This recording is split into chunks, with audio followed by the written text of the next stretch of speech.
Le Tout-Puissant a dit: « Puis quand nous décidâmes sa mort, il n'y a eu pour les avertir de sa mort que la bête de terre qui rongea sa canne. Puis lorsqu'il se coula, il apparut de toute évidence au djinn que s'il savait vraiment l'inconnu, il ne serait pas resté dans le supplice humiliant. » Dieu Tout-Puissant, c'est lui le messager de Dieu, qui récite et publie son message à tous les gens, comme il le transmet à toutes les planètes et les étoiles, et à toute sa création, quelle que soit la nature de cette création, que ce soit une création connue pour Dieu ou inconnue. Du fait que Dieu est un homme qui essaie de découvrir sa création, afin de la réparer et faire apparaître sa vraie nature. Une nature ou une beauté qui réfléchit la perfection de Dieu Tout-Puissant dans sa création et le respect de cette création. Et aussi afin d'effacer la trace de l'injuste et de la corruption et d'éliminer les criminels et les injustes. La réparation de la création et lui donner son respect et sa vraie valeur est la plus importante tâche que Dieu Tout-Puissant fait dans cette vie éternelle que nous vivons aujourd'hui sur cette terre. Et pour éclaircir tout ceci, on peut se servir d'un exemple supposé vrai et qui concerne ce verset du noble Coran qui a été récité au début de cette partie du message de Dieu Tout-Puissant.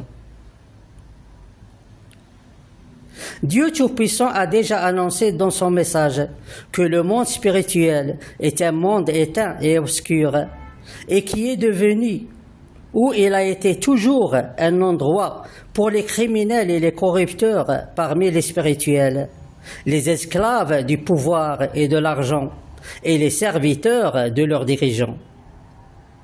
Et il se dirige tout droit vers sa fin, comme il a annoncé que l'existence du monde des djinns n'est qu'un mensonge de la part du faux Seigneur qui est dans le ciel, afin de cacher les crimes des spirituels qui le suivent.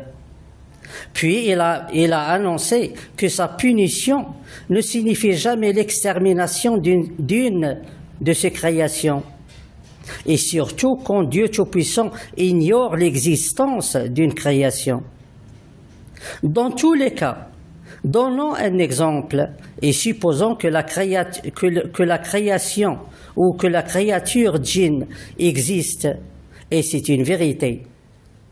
Alors d'après le verset, on peut conclure deux choses. Premièrement, le Créateur dans le verset a créé des seigneurs et des esclaves, et il a différencié entre les êtres vivants, et a fait des souverains et des serviteurs. Deuxièmement, les prophètes de ce Créateur dans le verset ont accepté d'être des seigneurs et des rois, alors que les autres soient des esclaves et des serviteurs. Ils ont fatigué et humilié la création djinn pendant toute leur vie, puis ils ont continué leur travail humiliant, même après leur mort. Un créateur comme celui dans le verset ne peut être qu'un faux seigneur qui fait de son mieux pour répandre l'injuste et la corruption entre les gens. Et des prophètes ou n'importe quelle autre personne, comme ceux du verset, ne peuvent être que des égoïstes et des orgueilleux, à savoir que le châtiment de la surveillance et l'attraction n'aiment pas les égoïstes et les orgueilleux. Dans cette vie éternelle que nous vivons aujourd'hui sur cette terre, et avec la présence de Dieu Tout-Puissant, l'homme messager, aucune place pour les seigneurs et les rois, et aucune place pour les esclaves et les serviteurs, aucune place pour l'orgueil et la supériorité, et aucune place pour l'ignorance et l'égoïsme.